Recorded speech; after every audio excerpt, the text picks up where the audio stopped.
Hi everyone. आज का video थोड़ा स्पेशल है। मतलब आज मैं आपको बताने वाला हूँ कि मैं ऐसा क्यों हूँ, जैसा मैं अभी हूँ, है ना।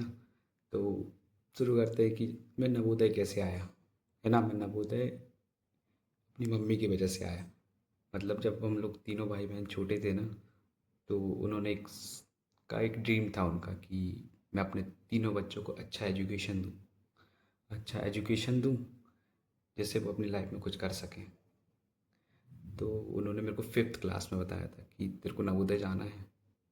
तो मैंने बोला हाँ चला जाऊँगा, छोटा था समझ नहीं थी। फिर उसके बाद उन्होंने फॉर्म भरवाया और फिर मैं पढ़ने में अच्छा था तो मैंने निकाल लिया नवोदय का एग्ज़ाम।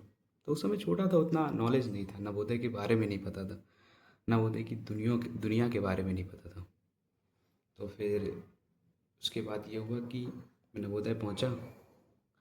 तो मैंने कई जो मेरे पुराने दोस्त हैं जो मतलब सिक्स सेवन्थ एट्थ में जो जो अरावली हाउस में रहा हूँ मैं, तो उनको पता होगा कि कभी कभी ना मतलब मेरे बर्थडे के दिन मेरी मम्मी बड़ा केक लेके आती थी। बड़ा केक क्यों लेके आती थी मुझे ये समझ नहीं आता था। मैंने बोला छोटे केक से भी हो जाएगा। तो मेरी मम्मी कहती थी नहीं नहीं, तू अकेला खाएगा क्या, तेरे दोस्त भी तो हैं। तो जानबूझ के बड़ा केक लेके आती थी। तो जो मेरे अरावली हाउस वाले दोस्त हैं उन लोग को पता होगा। तो मैं सोचता था कि अरे यार इतना क्या कर रहा खर्चा करना। फिर धीरे धीरे जब मैं बड़ा हुआ तो एक और किस्सा था कि मम्मी ने नाइन्थ क्लास की बात है, मैं माइग्रेशन गया था। माइग्रेशन गया तो जब रेल माइग्रेशन से हम लौट रहे थे तो हम लोग क्या है, रेलवे स्टेशन में थे। मेरी मम्मी आई वहाँ पे रेलवे स्टेशन में।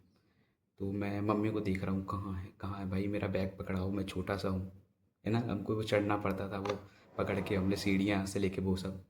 तो मैं पीछे मुड़ के देखा तो मेरी मम्मी किसी क्लासमेट का बैग पकड़वा रही थी, किसी क्लासमेट लड़की का।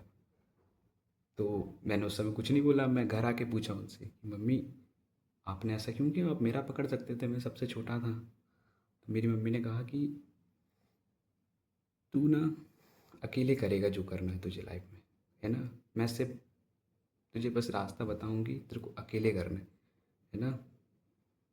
तुझे मुझे लगता है कि अगर तेरी मदद की ज़रूरत नहीं है तुझे, तो तुझे अकेले करना है। और जिसकी मदद की ज़रूरत होगी मैं उसकी मदद करूँगी। तो मैं बोला चलो ठीक है। मैं समझ नहीं पाया ये चीज़ें उस टाइम। फिर मेरी बहुत अच्छी लाइफ गुजरी जब मैं सिक्स से एट में रहा, है ना। फिर नाइन्थ में माइग्रेशन गया, बहुत बहुत अच्छा लगा मेरे को। फिर जब टेंथ में मैं सब्जेक्ट चूज़ करना था, तो सब्जेक्ट चूज़ करना था मुझे। अब मैं सब्जेक्ट में बोला कि यार मैं तो एलिजिबल हूँ साइंस के लिए भी और आर्ट्स के लिए भी। मेरा मन कर रहा था मैं आर्ट्स ले लूँ। तो मेरी मम्मी कहती है नहीं नहीं साइंस ले, साइंस ले। मैंने बोला अरे नहीं नहीं आर्ट्स ले लेता हूँ। मेरी मम्मी कहती है नहीं साइंस ले। तो मैंने बोला मम्मी यार क्या करूँ। तो कहती है कि देख मैं तेरे लिए नौकरी कर रही हूँ, तू मेरे लिए साइंस नहीं ले सकता। तो मैंने बोला यार मम्मी बस करो, इमोशनल मत करो। तो मैं इसी वजह से छिंदवाड़ा आया, क्योंकि ये मेरी मम्मी का डिसीजन था, है ना। तो जब मैं छिंदवाड़ा गया तो वहाँ पे जो मैं 2 साल गुजारा हूँ मैं अपनी लाइफ में नहीं भूल सकता। ठीक है। मैं तो फिर मैं छिंदवाड़ा गया, वो भी मेरी मम्मी की वजह से। तो फिर जब मैं ट्वेल्थ पास करके निकला, तो निकला मैं और फिर बोला मम्मी अब घर में रह लेता हूँ, जबलपुर में कॉलेज कर ले लेता हूँ। तो मेरी मम्मी ने कहा नहीं नहीं जबलपुर में नहीं लेना है तेरे को, तू बाहर पढ़ेगा। तो मैं बोला ठीक है मैं यूनिवर्सिटी चले जाता हूँ सागर, है ना। तो कहते हैं हाँ सागर यूनिवर्सिटी से तेरे को जो मन में आए अब तू कर सकता है ना। तो मैंने बोला ये तो अच्छी बात है, अब मैं जो मन में आए कर सकता हूँ। तो मैंने सागर यूनिवर्सिटी से अपने अपने मनपसंद सब्जेक्ट से ग्रेजुएशन कर लिया।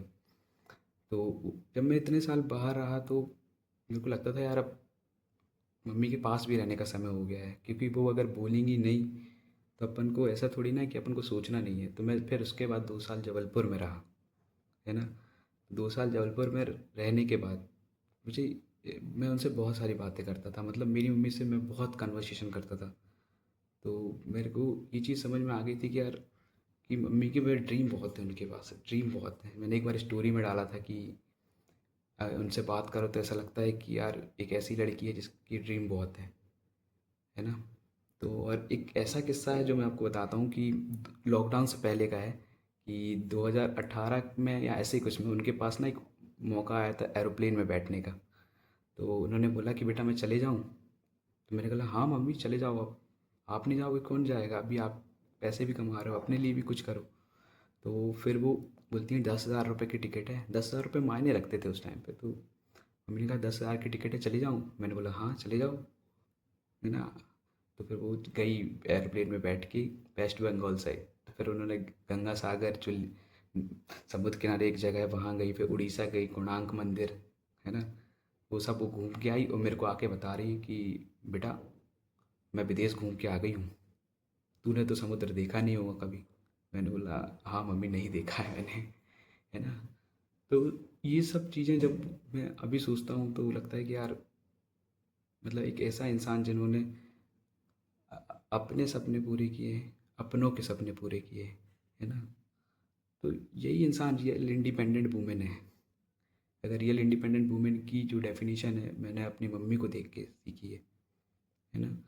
तो जब वो उन्होंने अपने तीनों बच्चों को अच्छी परवरिश दी है, उन्होंने बड़ी दीदी की पढ़ाई हॉस्टल से कराई जानबूझकर, उन्होंने उन्हें हॉस्टल में पढ़ाया जिससे अब वो गवर्नमेंट जॉब करती हैं, उनकी शादी हो गई है।